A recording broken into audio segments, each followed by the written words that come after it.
ஆண்டவராகிய இயேசு கிறிஸ்துவின் நாமத்தினாலே இந்த காலை பொழுது உங்கள் யாவரையும் நான் வாழ்த்துகிறேன். மற்றொரு காலை பொழுதிலே உங்களை சந்திப்பதில் மிகுந்த மகிழ்ச்சி. இந்த நாள் ஒரு இனிய நாளை அமைவதாக. இன்றைக்கு நான் உங்களோடு சொல்லப் போகின்ற கர்த்தருடைய வார்த்தை 1 தீமோத்தேயு 6ஆம் அதிகாரம் 17ஆம் வசனத்தை முன்வைக்கிறேன். சகலவித நன்மைகளையும் நமக்கு சம்பூரணமாய் கொடுக்கிற ஜீவனுள்ள தேவன். சகல நல்ல ஈவுகளை நன்மைகளையும் நமக்கு சம்பூரணமாய் கொடுக்கிற ஜீவனுள்ள தேவன். ஆண்டவருக்கு நல்ல நாமத்தை இந்த இடத்திலே அப்போஸ்தலனாகிய பவுல் தீமோத்தேயுவுக்கு சொல்வதை நாம் பார்க்கிறோம். என் அன்புக்குரிய தேவனுடைய பிள்ளைகளை இன்றைக்கு உலகத்தில் நிறைவேற்ற நம்ம கேட்டோம்னா, கேட்கும் போதே நம்ம நிறைய கேட்டுக்கிட்டு கொஞ்சமாக கடைசியில் வாங்கிட்டு போகிறத நிறைய பேரில் பார்க்குறோம். இப்படி கேட்டால் இவ்வளோ போடுவாங்க, இவ்வளோ லோன் கேட்டால் இவ்வளோ கொடுப்பாங்க. ஆனால் ஆண்டவர் எப்படிப்பட்டவர் என்றால், நாம் எண்ணுவதற்கும் நினைப்பதற்கும் மிக அதிகமாய் கிரியை செய்கிறவர் தான் நம்முடைய ஆண்டவராகிய கர்த்தர். அன்புக்குரியவர்களை இங்கே அழகாய் சொல்கிறது, அவர் சம்பூரணமாய் கொடுக்கிற தேவன், நன்மைகளை சம்பூரணமாய் கொடுக்கிற தேவன் என்று அவரை பற்றி ஒரு பெயரை சொல்கிறது. இந்த 1 தீமோத்தேயு 6ஆம் அதிகாரத்தின் ஆரம்ப வசனங்களெல்லாம் நீங்கள் வாசிக்கும் பொழுது, பண ஆசை எல்லா தீமைக்கும் வேறாய் இருக்கிறது என்று அவன் சொல்லி கொண்டு போகிறான். சொல்லிவிட்டு சொல்லுகிறான், எல்லா நன்மைகளையும் நமக்கு சம்பூரணமாய் கொடுக்கிற தேவன் ஜீவனுள்ள தேவன் என்று அவரை பற்றி அறிமுகப்படுத்துகிறான். இன்றைக்கு தேவன் நமக்கு சம்பூரணமாய் கொடுக்கிறவர். நன்மையான எந்த ஈவும் பூரணமான எந்த வரமும் பரத்தின் ஜோதி நிலத்திலிருந்து தோன்றி வருகிறது என்று சொல்லி யாக்கோபாக்கியன் மிக தெளிவாக சொல்லுகிறார். கர்த்தர் நன்மையானதை தருவார் என்று எழுதப்பட்டிருக்கிறது. இயேசு கிறிஸ்து எதற்காக இந்த உலகத்திலே வந்தார்? யோவான் 10:10 வாசித்து பாருங்கள். நான் அவளுக்கு ஜீவன் உண்டாயிருக்கும், அந்த ஜீவன் பரிபூர்ணப்படவும் வந்தேன். ஆனா ஆண்டவர் நன்மை கொடுக்கிறவர் என்று கேள்விப்பட்டாலும், ஐயா எங்களுக்கு சம்பூர்ணம் இல்லைனாலும் கொஞ்சம் கொஞ்சமாவது இருக்கலாமே, அது கூட இல்லைன்னு சொல்லி கலங்குற அநேகர் இந்த உலகத்திலே பார்க்கிறோம். அதற்கு காரணம் என்ன அருமையானவர்களே? ஏன் மக்கள் புலம்புகிறார்கள்? ஏன் மக்கள் கலங்குகிறார்கள்? காரணம் என்ன? அதன் பின்னாடி வருகிற வார்த்தை நீங்கள் கேட்பீங்களானால், அந்த ஜீவன் உள்ள தேவன் மேலே நம்பிக்கை வைக்க கடவோம். அநேக சமயங்கள்ல நிறைய பேருக்கு ஆசீர்வாதம் ஏன் இல்லை? ஏன் நன்மைகள் இல்லை?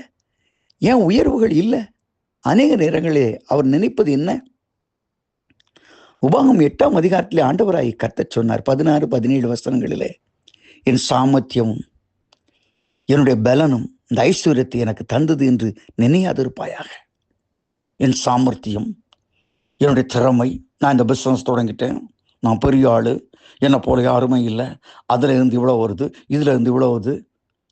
தேவனை புறக்கணித்து வாழுகின்ற மக்கள் இருக்கிறபடினால்தான் சம்பூரணமான ஒரு நிறைவை வாழ்க்கையிலே காண முடியவில்லை.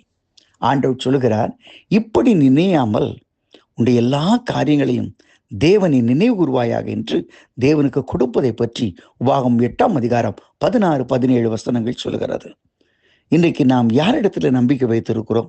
உன் வேலை மேலே நம்பிக்கை வைப்பாயானால் ஒரு நாளை ஒருவேளை நீ ஏமாற்றப்படலாம். உன் தொழில் மேலே நம்பிக்கை வைப்பாயானால் தொழில் கூட ஒருவேளை குறைந்து போகலாம். மனுஷன் மேலே நம்பிக்கை வைப்பாயானால் மனுஷர்களும் மாறி போகலாம். ஆனால் ஜீவனுள்ள தேவன் மேலே நம்பிக்கை வைக்க கடவோம். அல்லேலூயா. அவர் மேலே நம்பிக்கை வைக்கும் பொழுது அவர் ஒரு நாள் நம்மை வெட்கப்படுத்த மாட்டார். அருமையானவர்களே, அவர் மேலே நம்பிக்கை வைப்போம். அவர் தான் சங்கீதக்காரன் சொல்லுகிறார், எங்கள் ஊற்றுக்கள் எல்லாம் உம்மிடத்தில் அல்லவோ உள்ளது. எங்கள் ஊற்றுக்கள், அவர் ஆப்பர்ச்சுனிட்டி, என்னுடைய எதிர்பார்ப்புகள். நாங்கள் எதற்காக காத்திருக்கிறோம்?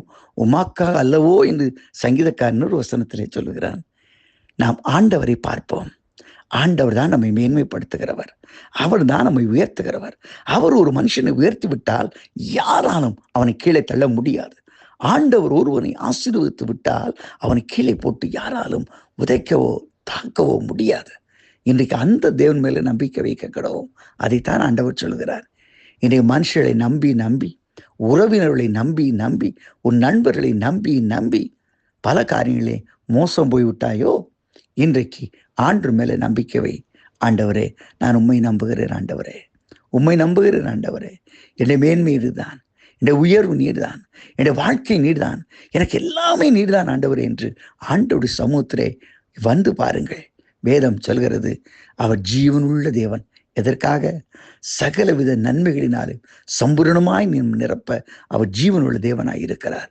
தமிழத்தில் வந்தவளை அவர் புறம்பே தள்ளுவதில்லை. சங்கீதக்காரன் அழகாக சொல்லுகிறான், சிங்கக்குட்டிகள் தாட்சியடைந்து பட்டினியாய் இருக்கும், கர்த்தரை தேடுவதற்கோ ஒரு நன்மையும் குறைபடாது. ஆண்டவர் ஒரு மனிதனை சாதாரண புழுதியிருந்து தூக்கி எடுத்து ஆசீர்வதிக்க முடியும். இன்றைக்கும் உன்னுடைய வாழ்க்கையிலே காலையிலே ஆண்டவர் சொல்கிற சத்தியம் என்ன? நான் சம்பூர்ணமாய் கொடுக்கிற தேவனப்பா, நான் சம்பூர்ணமாய் கொடுக்கிற நன்மையால் நிரப்புகிற ஜீவனுள்ள தேவனப்பா, என் மேலே நம்பிக்கவை, என் மேலே நம்பிக்கவை. என்னால் உன் வாழ்க்கையை உயர்த்த முடியும், மேன்மைப்படுத்த முடியும், உன் வாழ்க்கையில் உயர்ந்த நிலைமைக்கு கொண்டு வர முடியும், என்னை நம்பு என்று ஆண்டவர் சொல்லுகிறார். இன்றைக்கு ஆண்டவரே, நம்புவேன் உண்மையே, என் இயேசுவை உண்மையே நம்புவேன் என்று அவரை சார்ந்து கொள்வோமா? அப்படி சார்ந்து கொள்ளும் பொழுது இந்த நாள் ஒரு இனிய நாளாய் அமையும். சகல நன்மைகளினாலும் கர்த்தர் உங்களை நிரப்புவார், உங்களை ஆசீர்வதிப்பார். ஆமேன், ஆமேன்.